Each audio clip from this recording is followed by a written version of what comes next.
come look over here. So when it presses, this is how it looks. So it kind of shortens it up a little bit. Is it still good? Sit and see. Yeah. So now you can adjust to however you want. I think so. Okay. I just say yeah, cause it's a lot of memory on that child, so you can see talk how long you need to. Alright, shit, let's go. Sorry. I'm like getting excited. Oh, my daughter said, you always be acting like you don't know what to do. And then it'd be good. I said, well, I'll be tired. My brain's going. Do you edit your videos or no? So I usually always go live, so no. Okay, but so what we'll do is when you put it up there, put it on there, I'm gonna show you how I do it. I literally just, when we start talking, I shorten it to that. And if you don't want to edit nothing, you don't have to. It'll literally go. Because I be trying to keep Just Talks as transparent as possible because I don't edit real videos. You say real stuff in real times. We live in real life. Hey, let's go. Alright. Okay. Her these cowboy boots. Yeah, that's my daughter. Girl, I wear boots all the time.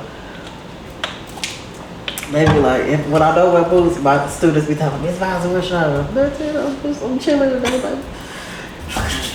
So, are you hot? Let me start that. I'm good. Let's see. Come on, I'm hot. Right. My daughter's talking about the freezer. I'm fine with it. Okay. Alright. So, it's Jess, and this is Jess Talks. So I have the beautiful Jess. I know, right? That's really right. Sorry. Okay, for real. Alright, sorry. So I just saw we may have to do some bloopers. Dumbass. Sorry. Alright. Okay. Hey everybody, it's Jess, and it's Jess Talks, and I'm here to have this talk with this beautiful Jess Marie. Jess Marie. And so she has been working in the podcast industry, communication industry for how long? I'm pretty fresh still. Maybe like 6 to 8 months, maybe. Come on. You see my podcast or radio? Radio, everything. Oh, everything. You communicate all the time. Maybe like, I'm gonna say 2 to 3 years. Okay. Yeah. And so that's big though, and because I have watched you be so consistent, so that's why I'm saying it, and that's why I know. I thought you just meant YouTube. Oh no, man, I'm giving you all the credit. Trial and error. Okay. I feel like we all work in communications without even paying attention that we do. Right. Because you have to talk to people to do anything. You always have to talk. And so the main thing I wanted us to cover today on Just Talks is being a mother that's divorced, and being a mother that's an entrepreneur. I feel like all of those things have different windows, but the same lens at the same time, because you still have to structure your life and learn how to move in whatever direction you need to at that time. So what you think? Ooh, it's a lot. So, yeah, no, I believe the same, regardless of what's going on in our personal lives, these things still have to be covered. Kids still have to be taken care of, regardless of marital status or whatever we're going through. So that's a big thing for me. Just keeping that to the forefront of my mind, that not being like brush anything off to say life has to go on, but truly life still goes on regardless, from going from married to, single, to entrepreneurship, to regular job, to taking care of kids. We have to just keep going regardless. Yeah. Regardless of what's going on. Okay. And so I'll speak from my personal experience. When I was married, I feel like I'd rather be married than not be married, but I refuse to be married just to say I'm married. Y'all catch that later. Sometimes I think that when I was married, I lost Jessica, and I feel like we all kind of go through that, because you try to maneuver what are you supposed to do, how are you supposed to do things, because I was young. I was 22 when I got married. And so with that being said, I was raised in the church, and it's that whole thing of being a submissive wife. So I'm thinking literally you do every single thing they ask you to do, they tell you to do. And so in my mind, okay, well, if he said this, I guess I should do that. Well, if he say we not gonna be able to do this, well, I guess we can't do that. So I took it such in a literal sense that I did not do anything that I actually wanted to do because I thought that would be going against what we're supposed to do as a unit. And it was kind of hard to transition. Even with my parenting, my daughter did not go to school until I didn't work after I had her until she could go to school. Because he didn't want her to go to daycare, etc. And I get it, so I'm like, okay, cool. I don't want to go to daycare either. But not realizing that she did need to have that time to interact and engage with other kids at that young age. And I'm probably like, oh, well, she with my cousins, she with my aunt's kids and all of that. So you thinking, well, she engaging with kids, cool, she all right. Not realizing that it's still key things that she needs fundamentally. And I taught her a lot of things with a lot of homeschool activities. So she ended up being able to read at 3 and all that. Okay. So it was some incentives, but at the same time, we both still needed that kind of time where it would be just us and she would be away, or, because you have to still build and grow together. And I feel like in some windows, we miss those opportunities. But I still stand on I'd rather be married than not married. And I'm intentionally single at the moment. So, what you think? Well, okay, Jess, unloaded then.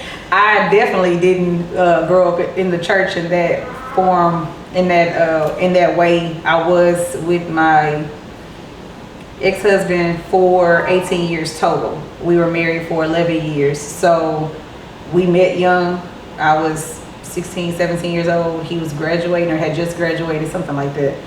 And nonetheless, we were literally just doing life however we thought. We didn't have the best examples. He didn't have his father in the house. I didn't have either mother or father. So there was no example of what relationship even looked like. There was no foundation in church, no foundation in the home, nothing. We literally just figured it out on our own. So fast forward, I will say beforehand, and I'll just make a preface that I always say is that first of all, I wouldn't be speaking about this on any other platform right now. Like, I haven't spoke about this thoroughly. I've mentioned some things, but I would only bless your space with this right now, because first of all, I'll say that anybody that was married and has either gone through a divorce or went through a divorce or anything like that, you shouldn't speak about these things until you're past the point of being bitter or anything like that. So I definitely want to be in a place of healing, or at least on that journey, before opening your mouth about it, because I never want to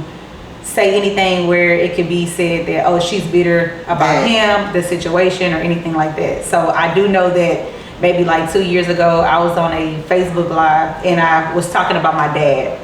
And this might go a little off subject a little bit, but I was talking about my dad and I mentioned him briefly and my ex-husband because of his new situation. And what I did was I just plugged it for another conversation I was going to have, and I just threw it out there, and it sounded like, ooh, that's tea, you know? So supposedly the video was 36 minutes long. I said it at about 33 minutes. So supposedly somebody sent him a clip of what I said. Right.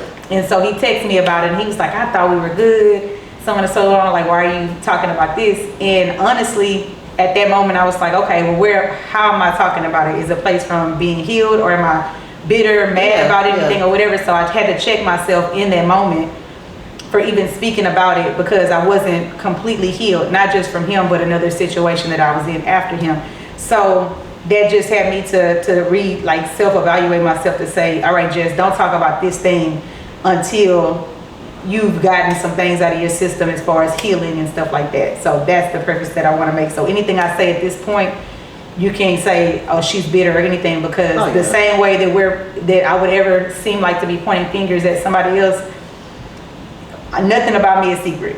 Gotcha. So if somebody came and said, oh, she did this and she did that, I'm gonna stand on everything that on my part. I can only take accountability for my part. But if you don't like the way that somebody is talking about you in their story, at the end of the day, you got to show up better. You know what I'm saying? Yeah. So we can't, our story is our story, and the truth is the truth. They say it's her story, his story, and then the truth. But the truth and facts are facts. Yeah. So if we're talking about facts, that's an undeniable thing, right? So saying that to say, was married again for 11, 12 years, but we were together for 18 years. We have 3 children together. And I would rather, back then, I was saying this to say that back then, I would say, no, I don't want to be married. No, I'd rather be single, because for all these years, for 20 years, I was with him, and then with someone else. For 20 years, I've been in a relationship, literally back to back. So there was no breathing room to, I'm not going to say finding me, but understanding who I was, right. how I ticked, what was best for me, what I even desired to do with my life, what I was purposed to do. So when you don't have that time, and even at 21, you wouldn't know that, right. you know. But when you don't have that time, or you don't have a partner that supports that, it's kind of hard to understand who you are, because you fall into being a wife, you fall into being a mother, you fall into, you know, all these positions and titles for yourself, but then it's still like this yearning in you, like there's something else that you should be doing with your life other than for everyone else. So that was me for the longest. Again, didn't have my parents, so it was like no structure on anything, you know. So once I was divorced, I was like, hey, thank God. Like that was my, you know, my attitude. And then I got like with some relief. Like a relief, right? And like that's why I said, now I know, you know, I'm on my spiritual walk as well. I know that was wrong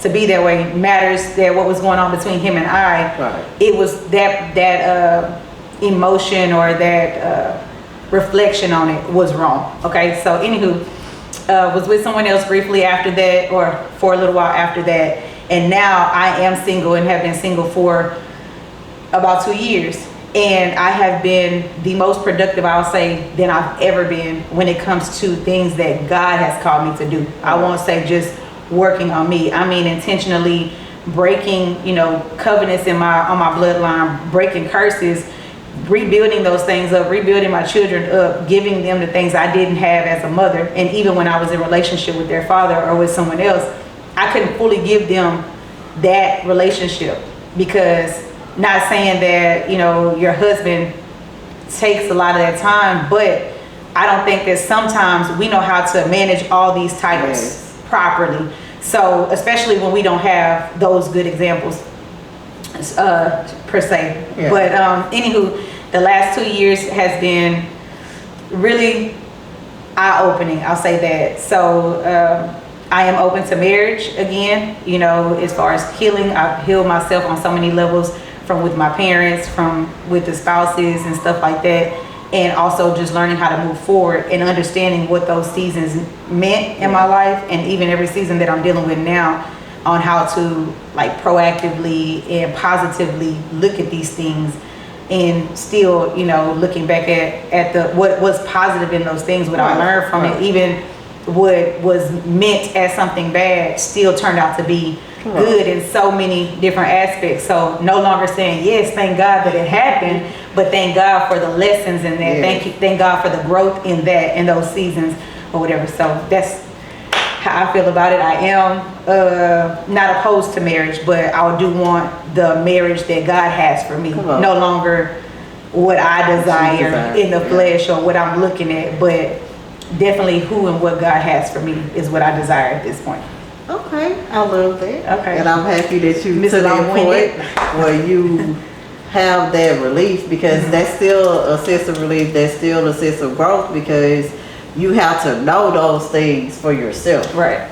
You know, because when you come out of a relationship, and I too did engage and entertain someone shortly after my marriage, but I just didn't get into a full-blown relationship, didn't get engaged, didn't get married again. But I was learning so many things about myself through that interaction with that person, through the interaction with other people that I meet, other people I would date. And it was just to the point where people was like, oh, you actually dated people? I said, yeah, I dated people, but I'm just not going to broadcast it.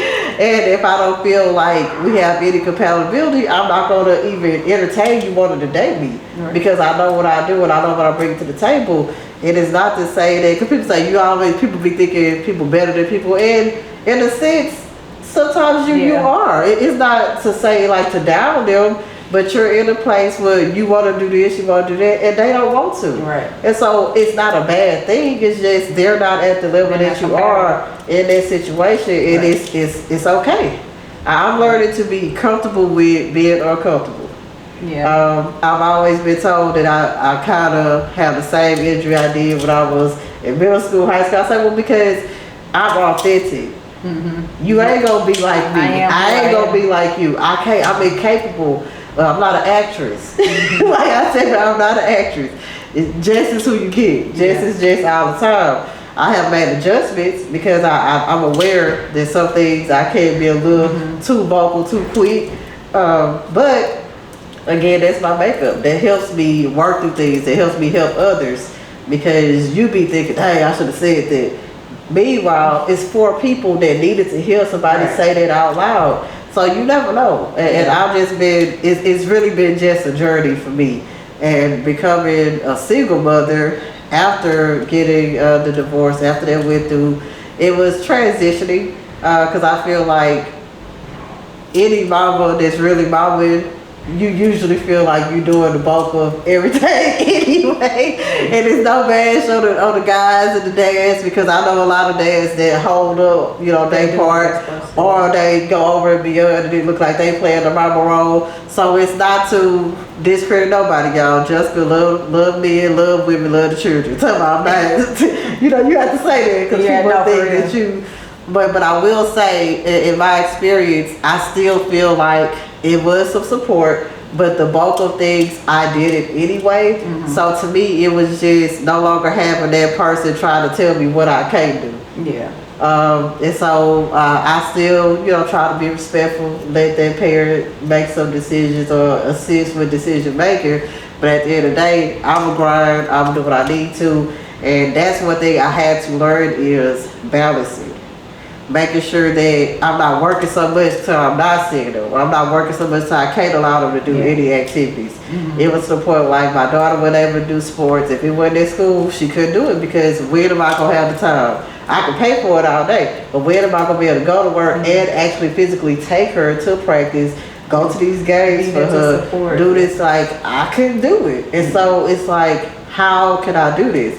And so that in turn made me have to do a career change. Wow. And it's just, you learn these things about yourself. And then I learned, okay, well, I have this business. I enjoy doing this business. So even though in some areas I feel like I wanted more money for this, that, and the other, but I got the time. And then it's like, well, dang, you still got to be able to pay for it. So it's just learning that balance and understanding that it's okay that you have to not be able to do this right now. Right. And not feel like beat yourself up about it. Like, dang, I'm a terrible mama. Dang, I'm a terrible woman at this point, because I'm not even taking care of myself. So I can't do nothing right. And so I'm an overthinker as well. So I don't know if y'all overthinkers, but I am. And so I dissect every single scenario, outcome that can happen before I make any decision. And it's like, girl, when you gonna do it? You done did all these breakdowns, and to now nothing has happened. So it's just finding those boundaries for me first. Because if I don't know about boundaries, how can I present them to somebody else? If there's kids, if that's somebody's relationship, is it jobs? Because you have to set boundaries with your jobs. I don't care. I work Monday through Friday. I'm not coming there Saturday for nothing. And you have to be able to verbally say these things out loud so these people can understand, I don't belong to you. Slavery is over. So great analogy. Well, I did want to say while you were speaking, when you said like what you bring to the table, I know that a lot of people take that and run with it in a negative way. Right. But we were speaking earlier off camera, and I just said that just goes back to being equally yoked with people.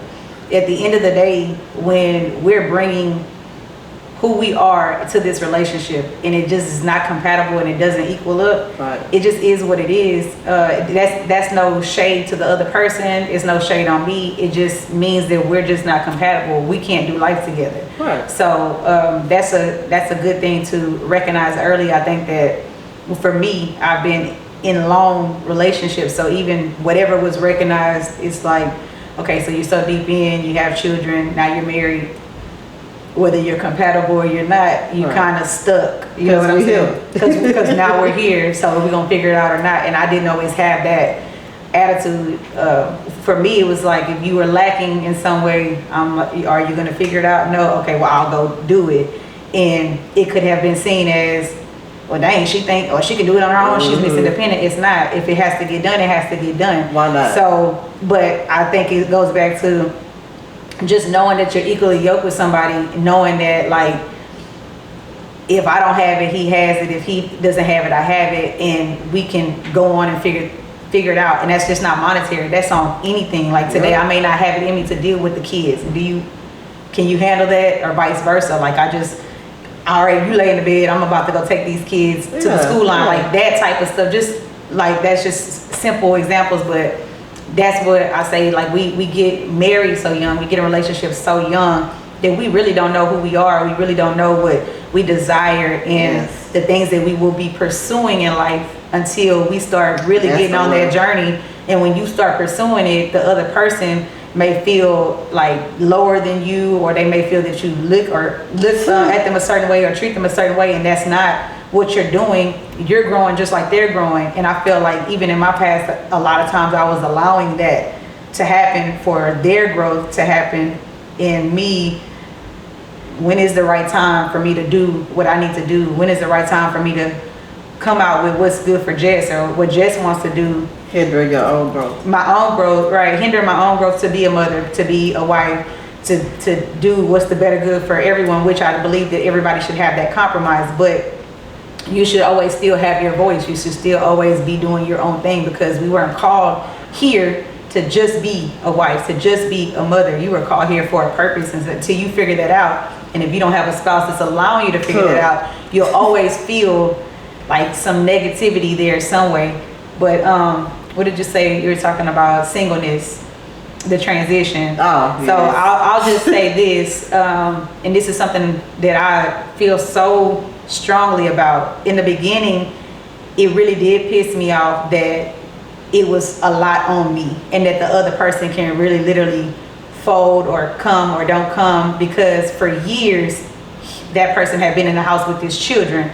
Our oldest child at this moment is 19, 20, my daughter's 19, my son is 20, but he was in the house with the kids until my oldest one was like 15, 16. So the assumption would be, you raised these kids, you were in the house with these kids, that you will remain. Right. But once they leave the home, that's not necessarily true. So I can say, me being pissed that you can go live your life and do whatever you want, but I'm, in a sense, I've said it before, stuck in a situation, and people take that negatively, and that's not what I'm meaning, but it's just like, there's no shared load with that.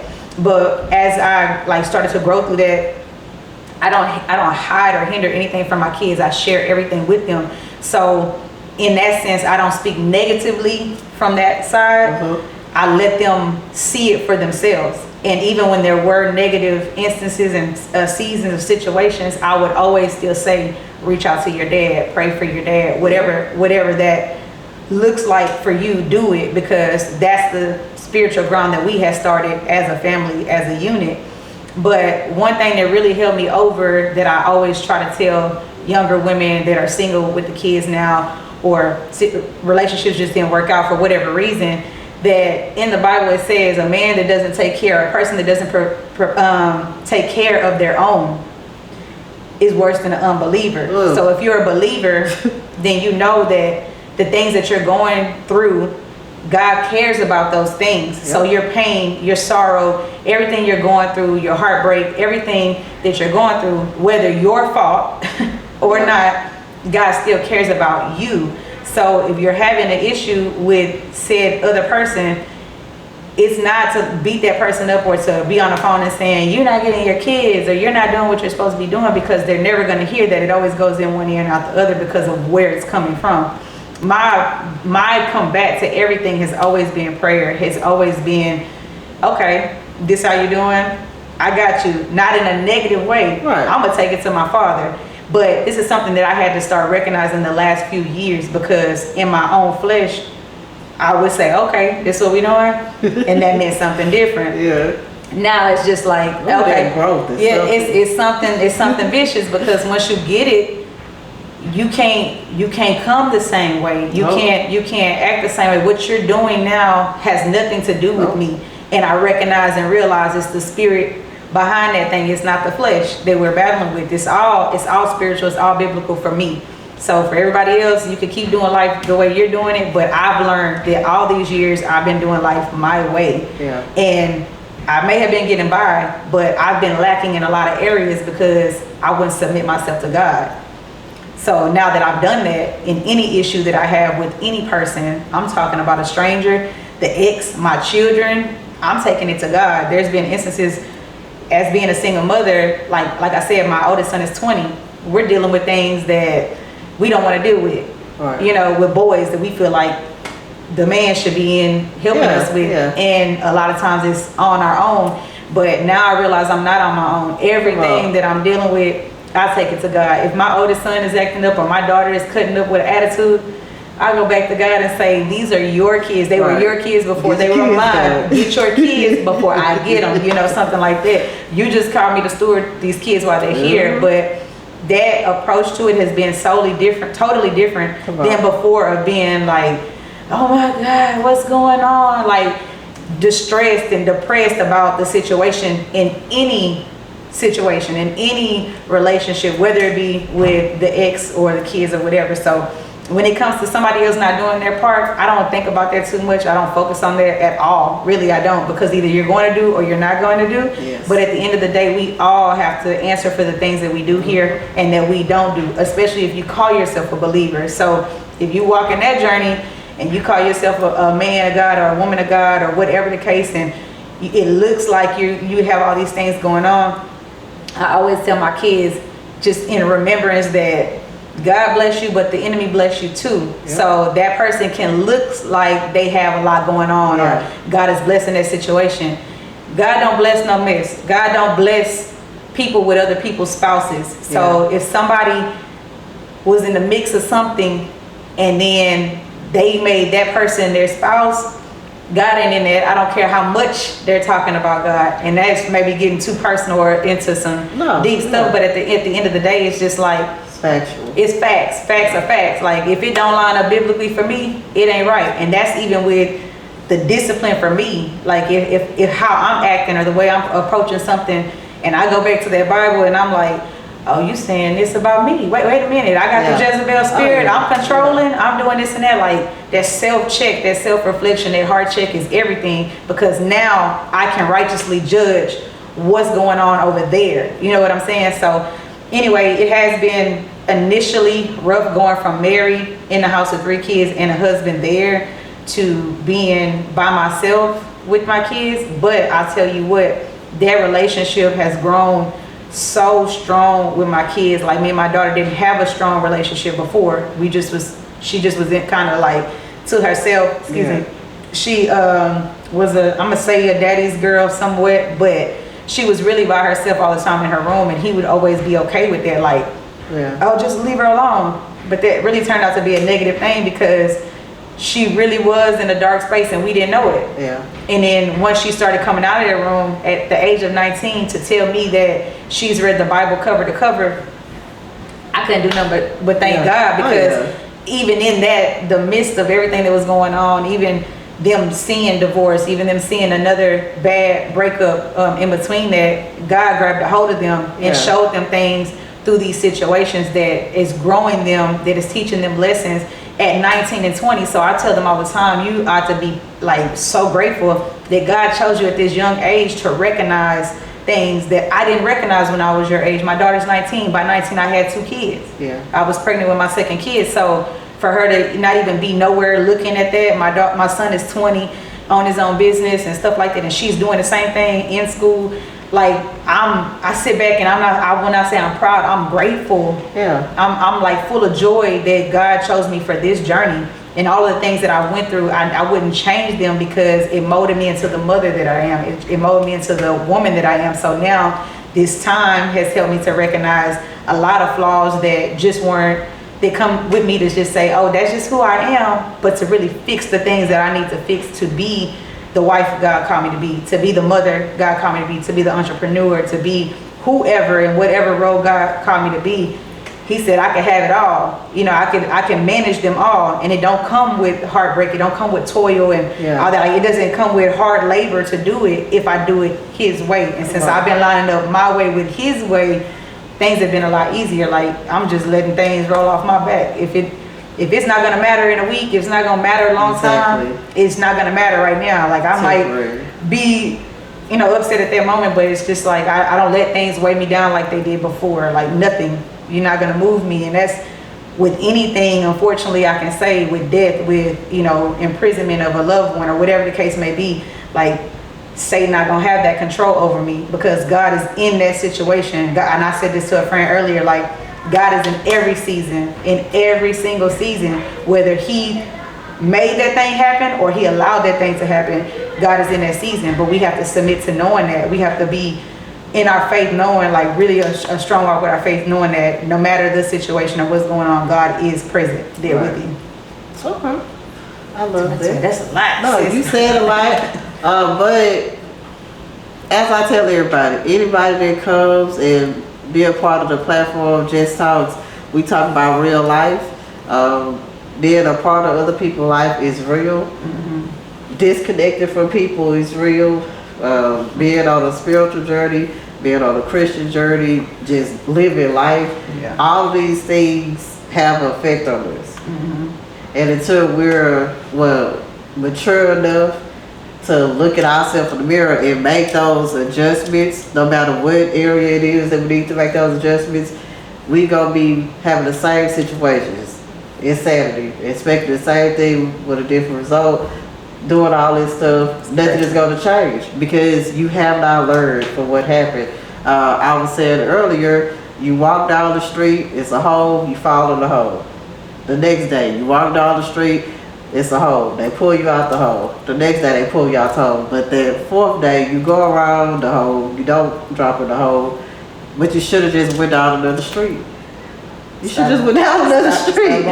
Stop going down the same road. Stop doing the same stuff. Go and see these same people. You know you get there, they want to smoke and drink. If you try to not smoke and drink, why are you going where they get? Even if you yourself have not been drinking and smoking, you just can't be around that because that's not what you're trying to do. And it doesn't mean that you can't be their friend. You can still check on them, call them, but when you know they in their vibe, don't be mad at them. Don't make them feel bad about their decision. That's their decision. But you can just dissociate yourself with that. It don't mean that you stop talking to them, period, because people feel like because they go on this new journey in life, they have to cut everybody off. It don't mean that. Your life, you're going to move through it, and whoever's supposed to fall off of it, they're going to fall off of it. But it don't mean you have to isolate yourself unless that's what's happening naturally. But I don't never tell nobody, like, I'm not perfect, but it's been times when my friends tell me I fell off the grid. Why, I really did it. I've been being my same self, but you just so used to me being the one to call and check on y'all that now I'm acting funny. I'm not acting funny. I'm still myself, always. But I'm learning that when I call and check on you, you don't have much to say, or you're not really saying nothing productive. Or nothing different. I don't have time for that. I'm on a growth movement. I'm on a growth mindset. I want to help who won't help. I'm not forcing myself on nobody. I'm not forcing my business on nobody. When you see me posting myself, you see that I posted it just like everybody else. And so being a single parent, running my business, going to school, like I'm almost doing my master's, I finished my bachelor's, and it's just doing all of these things. I did it. I took the time outside of working, outside of parenting, outside of doing my business to make other things come about. So I did this, so can you. I never stop checking on y'all, I never stop doing, but once I see that I'm not being, it's not reciprocated, I'm going to remove myself. I will remove myself because I don't have time to waste.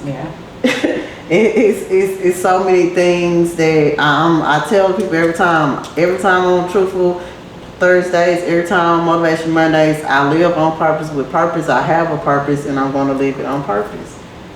Like it's so That's many powerful. things that I have seen growing up. There's so many things that I've seen as an adult and I'm steady seeing, and I want to grow. I want to grow in a way that God can bless me. God can see that I am living in the way that He wants me to. Because at the end of the day, we're here to help others. Right. And that's what people don't understand. You're here to give. You're here to give fully and wholeheartedly. But you can't give from an empty vessel. So if you're not taking that time to build yourself up, who are you really helping? How can you help them? Seriously. No, that's powerful.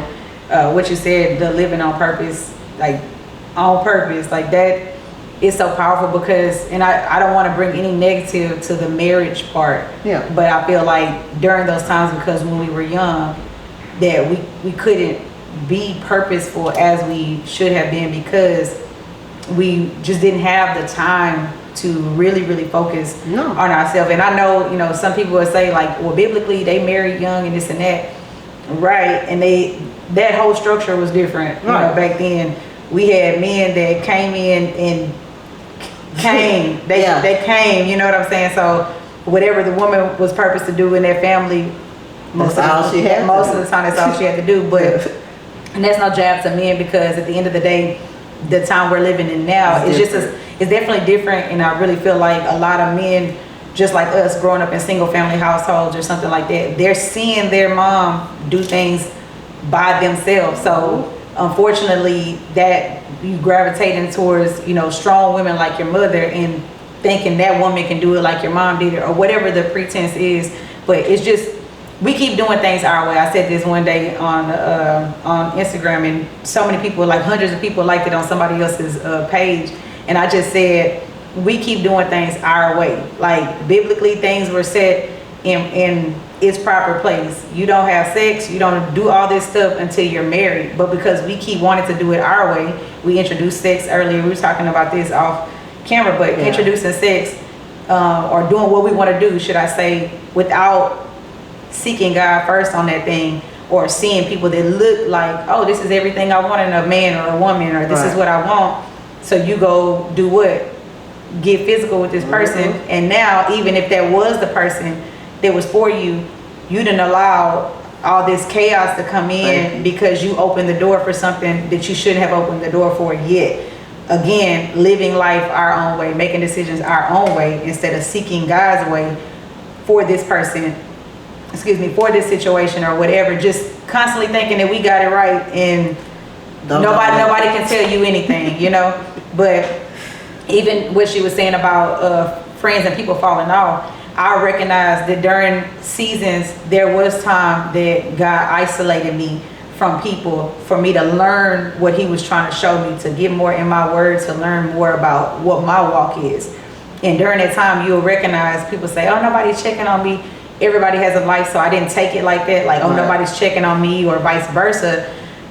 If I can catch up with you, I'll catch up with you or whatever. But again, if I'm going to sit with you and we're going to eat and the only thing you're talking about is men, oh, the men in here, the men, I'm not on that right now. It's not even that I don't want that or I don't desire that, but at this very moment my mind isn't even there. So if that's all you're talking about, or like she said, you don't have anything positive going on about you on the phone talking about, oh yeah, we having a party Friday night or whatever, or so and so, and my baby daddy this, and I don't want to talk about any of that. So instead of trying to tell them they're wrong, they're not wrong. That's just who they are and what they have going on. So if there are natural disconnections that happen, then they just are what they are. I don't have any ill will, intent, anything pent up against anyone. And that's even with the exes or anybody that I feel like done me wrong. I literally ask God for forgiveness. I repent to God for any feelings that I have. And if I really never want to deal with you again, I just ask God to make it like I never knew you.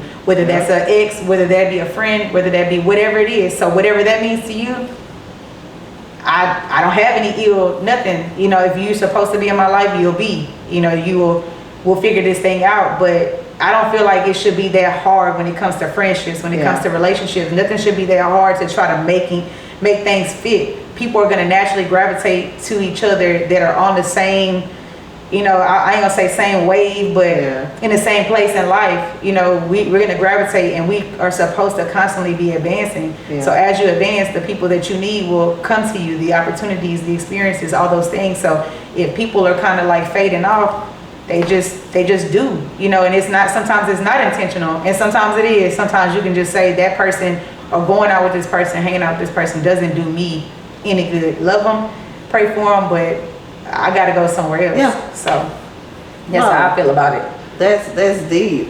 A few things you said really hit home. Even though you piggyback on what I said, I would say this: whenever there's a disconnect, and a lot of times I feel like it was always a disconnect. And I'm learning that because some people gravitate to you because of what you offer And where you are. and where you are. So because they only saw that part of you, I've always been how I am. Yeah. You get what I'm saying? So because I've always been how I am, you only like the part you benefit from me.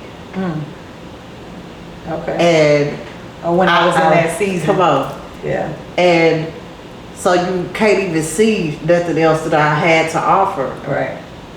And we always have these things to offer, but we're just now pushing what we really had in us from the beginning. You're just recognizing it. Yes, Yeah. and that's what I've been learning on my journey, that all these things that have been in my mind, Steve Harvey always say, your future lies in your imagination. I've always had these things on my mind. I've always wanted to do these things. I've always wanted to communicate with this person, that person. But it's kind of like, because of people you're around, because of generation, like my family only do this, my family only do that. Well, in our neighborhood, nobody dresses this way. In my neighborhood, people don't do this stuff. So you let all these outside things mess with that internal stuff. And that's why it's so important to find your purpose. And I do a lot of journaling, and some people say, oh, I hate writing, blah, blah. So journaling is not necessarily just about writing. You put all those thoughts on paper, because we will lose our mind if we just sit there constantly thinking about stuff. That's what turns to stress. A thought is fine to have a thought, but when you can't get it off of you, when you can't shake it, it's because it's something else you need to do. What am I not doing that I can't reach this goal? Like we talked about, getting better with finances, getting better with health, getting better with your kids. What am I not doing that I can't reach this? What's the blockage? What is the blockage? Yeah. And a lot of times it's us. Yeah, no, seriously. And I'm learning Jessica has been my worst enemy. And it's like, doing my journaling showed me that. Because I went back from years of watching my journal. I had started journaling in college. So I read from my college journals to now. Wow. And I'm like, that's what I was focused on, or why was I that upset? And then you think about, well, what was I going through at that time? Why was I going through that? And it made a whole lot of sense. And then that stuff showed up present day. So it's like, it's full circle. Like when people say full circle, that stuff is so real. And like you just said, the people that's supposed to be a part of your life in whatever season, they're going to be there. It's non-negotiables. Your gift really makes room for you. Yeah. Like your gift makes room for you. The people that I talk to, I would never thought I'd be some of these people friends, all their friends, and I can really say friends. It's reciprocated. They do things for me, I do things for them. I don't feel like I'm being used or mistreated in the process. I'm not used or mistreated in the process. And I tell people, I've never been one that tried to gain something from, because I know I do this. I have always been genuine, because I like to give what I want. You know what I'm saying? I want somebody to feel comfortable in my space. I want somebody to feel like I'm here to help them. I don't want somebody to feel like I'm here to drain them. Right. And being drained myself from other people, I could have let that take me to a negative place, but I did not. I prayed. I did my journaling. I dealt with the things of why did they feel like they could use me and mistreat me. Yeah. And it's like I opened myself up in that way. After seeing that, it was not reciprocated time after time. So that's on me. They gonna be them. They gonna be them. They gonna keep doing what they doing. And nobody is lying to you. They showing you who they are. Right. Yeah. They telling you they not gonna do this.